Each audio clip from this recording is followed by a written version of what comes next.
उससे पहले मैं थोड़ा प्रार्थना करना चाहता हूँ। प्रार्थना करेंगे। सर्वशक्तिमान ईश्वर दयालु पिता, एक घड़ी समय आपको लाखों धन्यवाद देते हैं पिता परमेश्वर, आज के सुंदर समय के लिए, सुंदर दिन के लिए धन्यवाद देते हैं। जो पवित्र दिन हमें दिया है इसके लिए धन्यवाद देते हैं। आज यह पवित्र दिनों को पिता परमेश्वर हम लोग पाने के लायक और जिज्ञासा नहीं थे, परंतु आपकी असीम कृपा महान अनुग्रह के कारण से यह दिन को पाए हैं। धन्यवाद देते हैं पिता परमेश्वर। ऐसे ही यह हमारे जीवन में, सबों के जीवन में आशीष बरसाते रहना पिता परमेश्वर, ताकि हर एक दिन पिता परमेश्वर आपके नाम की जय जय करते हुए अपने जीवन को आगे बढ़ा सकेंगे पिता परमेश्वर। सुंदर वचन जो भी है पिता, वह वचन के द्वारा हमारे साथ पिता परमेश्वर आप हम बातचीत कर पिता परमेश्वर, ताकि वह जीवित वचन पिता परमेश्वर हमारे भोजन बन सके पिता। इस सुंदर वचन के जरिए हम सबों को तृप्त कर पिता परमेश्वर, जितनी ही यहाँ दूर या नजदीक से आए भाई और बहनें सबों को आपके पवित्र हाथों में शब्दम बला के बलि का सबों को पिता परमेश्वर आपके पवित्र हाथ और छाड़ी के द्वारा छाए और छतर करके रख, ताकि सबों ने आपकी महिमा स्तुति करते हुए अपने जीवन को बिताने पाए पिता परमेश्वर। या शुरू से अंत तक हम सबों की सहभागिता हो गया, ताकि लोग कितनी ही प्रकार की परीक्षा फंद आने वाला हम नहीं जानते हैं, परंतु आप जानते हैं पिता। इन सबों से बचा के रखना पिता परमेश्वर, ताकि लोग पिता परमेश्वर एक चीज होके, एक मान होके आपकी महिमा स्तुति करते हुए आगे बढ़ने पाए पिता परमेश्वर। आपके पवित्र आत्मा के द्वारा पिता परमेश्वर सबों को आशीषित कर, आपकी स्वर्गदूतों को भेज पिता परमेश्वर, ताकि यह घर की चारों ओर पिता परमेश्वर गार्ड करके रखे, ताकि पिता परमेश्वर कोई भी परीक्षा फंदा ना से पाए पिता परमेश्वर। ऐसा आशीषित कर पिता परमेश्वर। हाँ पिता परमेश्वर, आपके पवित्र हाथों में सबों को सौंपता हूँ पिता परमेश्वर। सबों को रक्षा कर, यह सारी आदर महिमा आपको देते हैं पिता परमेश्वर। यह प्रार्थना यीशु के नाम में मांगते हैं, दया सुन और स्वर्ग में ग्रहण करें। आमीन। हम लोग वचन सुनेंगे मत्ती सुसमाचार उसका चैप्टर 16-21 से 26 तक। उस समय यीशु अपने चेलों को बताने लगा, आवश्यक है कि मैं यरूशलेम को जाऊं और पुरानियों और प्रधान याजकों और शास्त्रियों के हाथों से बहुत दुख उठाऊं और मार डाला जाऊं और तीसरे दिन जी उठूं। इस पर पतरस उससे अलग ले जाकर झिड़कने लगा, हे प्रभु, परमेश्वर ना करे, तेरे साथ ऐसा कभी ना होगा। उसने मुड़कर पतरस से कहा, हे शैतान, मेरे सामने से दूर हो, तू मेरे लिए ठोकर का कारण है, क्योंकि तू परमेश्वर की बातों पर नहीं परंतु मनुष्य की बातों पर मन लगाता है। तब यीशु ने अपने चेलों से कहा, यदि कोई मेरे पीछे आना चाहे तो अपने आप का इनकार करे और अपना क्रूस उठाए और मेरे पीछे बोले। क्योंकि जो कोई अपना प्राण बचाना चाहे वह उसे खोएगा, और जो कोई मेरे लिए अपना प्राण खोएगा वह उसे पाएगा। यदि मनुष्य सारे जगत को प्रतित करे और अपने प्राण की हानि उठाए तो उससे क्या लाभ होगा, या मनुष्य अपने प्राण के बदले क्या देगा। आमेन। प्यारे भाई, इसमें प्यारे भाई और बहन, आज हम लोगों को सुंदर वचन दिया है। यीशु मसीह जो हमारे लिए जगत में आया है, हमारे लिए उस पर ताड़ना हुई और वह क्रूस पर चढ़ा दिया गया और उसकी मृत्यु हो चुका, और उसके लहू बहाने से हम क्या हुए, शुद्ध हो गए, यानी कि उद्धार हो गए, है ना। तो इसी बारे में हम लोगों को बताया, हम लोगों को इसी बारे में बता रहा है कि उस समय यीशु अपने चेलों को बताने लगा कि आवश्यक है कि मैं यरूशलेम को जाऊं और पुरानियों और याजकों और शास्त्रियों के हाथ से बहुत दुख उठाऊं। तो आज यीशु मसीह जन्म होने से पहले 2000 वर्ष पहले ही आज ये बात लिखा गया था कि भविष्य वक्ताओं के द्वारा पुराना नियम में हम लोग देखने को मिलता है कि ये बात लिखा गया था कि मनुष्य का पुत्र जन्मेगी और वह तुम्हारे उद्धार का कारण बनेगा, है ना। यीशु मसीह जन्म नहीं हुआ था, उससे पहले ही ये बात भविष्य वक्ताओं के द्वारा लिखी गई थी। और वह इस समय यीशु मसीह 2000 साल के बाद जन्म होने के बाद वो ये पूरा कर रहा है। उससे पहले परमेश्वर भविष्यवक्ताओं को बताया था कि तुम्हारे लिए एक पुत्र जन्मेगी, वह तुम्हारा उद्धार का कारण होगा। तो बहुत पहले बताया था, आज कितना पीढ़ी चला गया, उससे पहले बताया था। उसके बाद यीशु मसीह का जन्म हुआ, यानी कि 2000 से ज़्यादा ही है। हम लोग देखेंगे तो इतिहास में लिखा है, तो देखेंगे तो उससे भी ज़्यादा है, बट मैं 2000 आप लोगों को बता रहा हूँ, उससे भी ज़्यादा है। यीशु मसीह जब जन्म हुआ तो ये बात हमें उस समय ही बता दिया गया था कि तुम्हारे लिए उद्धारकर्ता जन्मेगा और तुम्हारा वो उद्धार का कारण वही रहेगा। तो वो जन्म हुआ, है ना, हमारे लिए जन्म लिया, इस धरती पर जन्म लिया। और देखो, जब सारे काम काज करते हुए जो भविष्यवक्ता ने लिखा था उसका सारे काम पूरा करते करते यीशु मसीह बड़े हो के और सभी काम जो भी पुराना नियम में हम लोग देखेंगे लिखा है यीशु के बारे में, वो सब पूरा करते करते यीशु मसीह अंतिम पर्याय में पहुंचता है। अंतिम पर्याय में कहाँ पहुंचता है? वो अपने जीवन को देना है, त्याग देना है ना, उस समय पहुंचता है। तो उस समय पहुंचता है, उसी समय कहता है कि उस समय यीशु अपने चेलों को बताता है ना, उस समय अपने चेलों को यीशु मसीह बताता है कि मैं यरूशलेम को जाना बहुत ही जरूरी है। बहुत मतलब बहुत जरूरी है, और ये लिखी गई है कि मैं यरूशलेम को जाना है ना। तो यीशु मसीह अपने चेलों को जितने ही इकट्ठे हुए झुंड होके रहते हैं उनके साथ में, वो सबों को बता रहे थे। इस समय पतरस क्या बोला?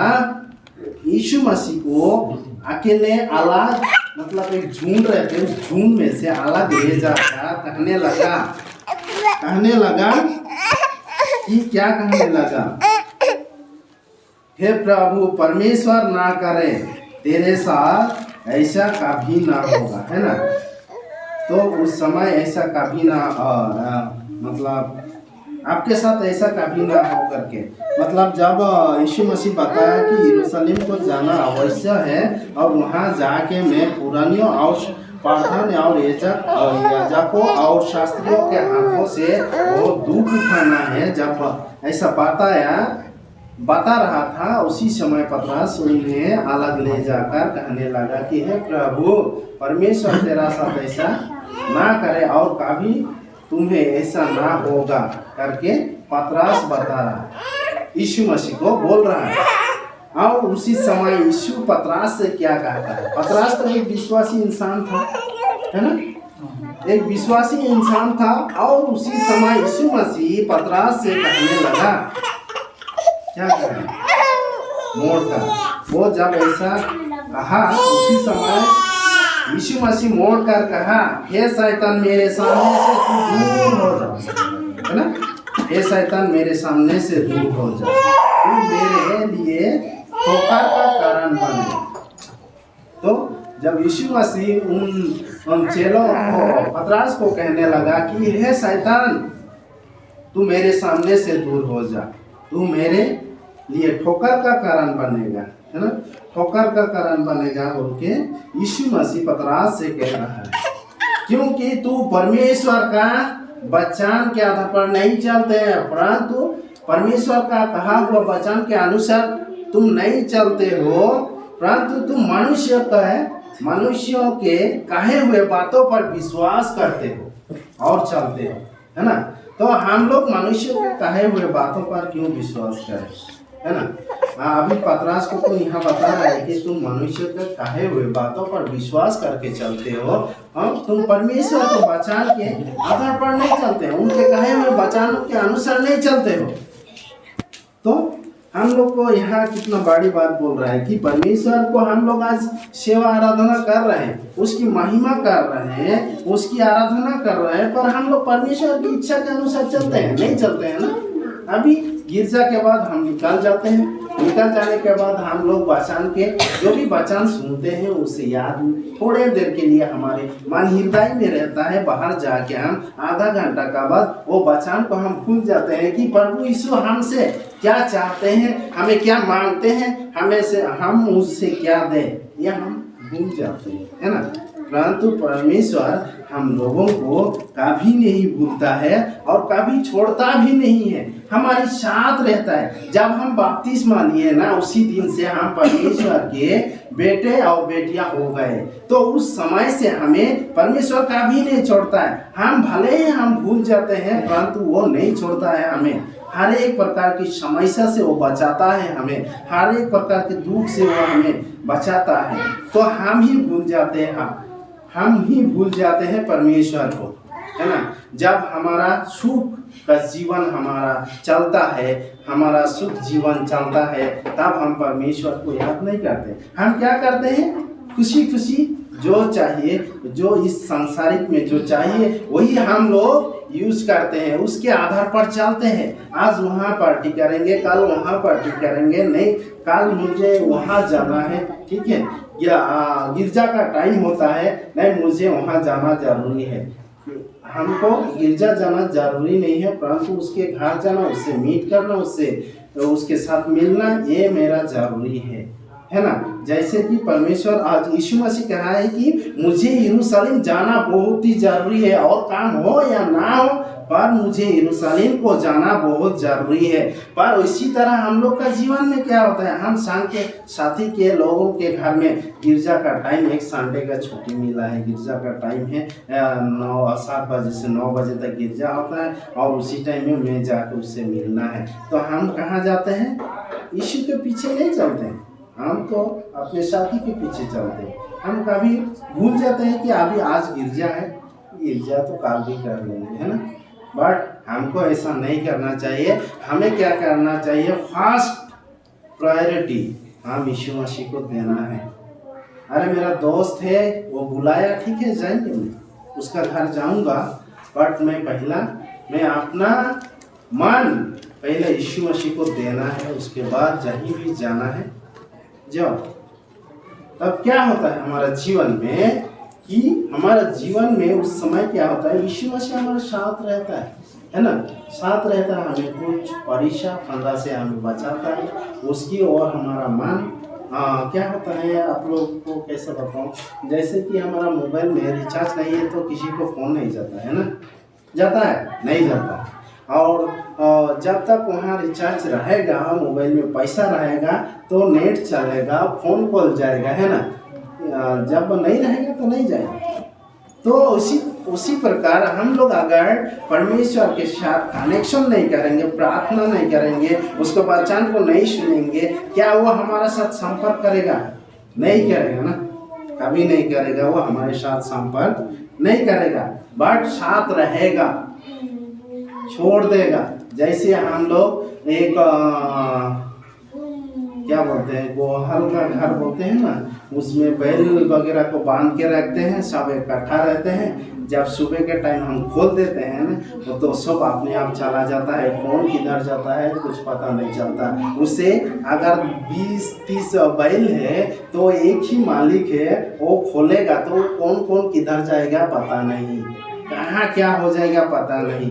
अगर उसी को क्या करते हैं, वो मालिक जो है एक एक करके लेके जाएगा ना, किसी को चोट नहीं पहुँचता है ना। अगर आगे सामने अभी उधर बहुत सारा कुछ है कि सीधा दौड़ के निकलेंगे तो हमारा पैर भी टूट सकता है, गिर सकते हैं।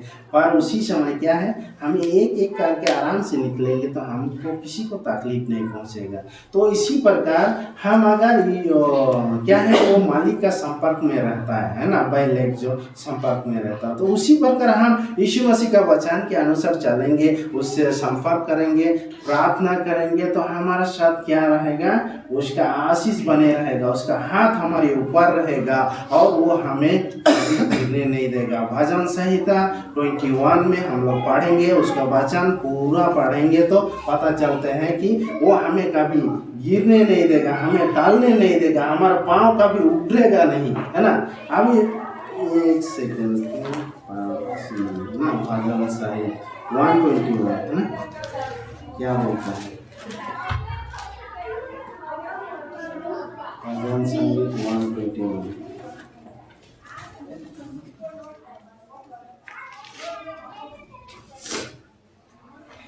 सुनेंगे, हाँ मैं पढ़ता हूँ।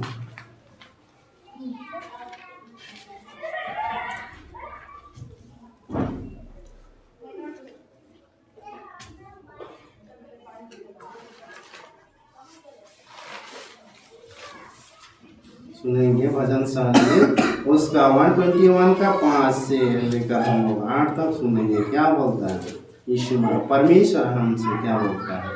यहोवा तेरा रक्षक है ना, यहोवा हमारा रक्षक है, यहोवा तेरे दाहिने और तेरी आड़ है, ना तो दिन को धूप से और ना रात को चांदनी से तेरे कुछ हानि होगी, है ना, और ना रात को चांदनी से तेरी कुछ हानि होगी। यहोवा सारी विपत्ति से तेरी रक्षा करेगा, वह तेरी प्राण की रक्षा करेगा। यहोवा तेरे आने जाने में तेरी रक्षा आप से लेकर सदा तक करता रहेगा। तो क्या है ना, हम लोगों को यहाँ बता रहा है कि यहोवा तेरा रक्षक है ना, हमें दिन से या चांदनी से या तो कुछ हानि होने नहीं देगा। यही बात हमें बता रहा है कि क्या बता रहा है, यहोवा तेरा रक्षक है, वो हमारा रक्षक है, यहोवा हमारे दाहिने और आड़ है, दाहिने और हमारा आड़ है। तो हमारे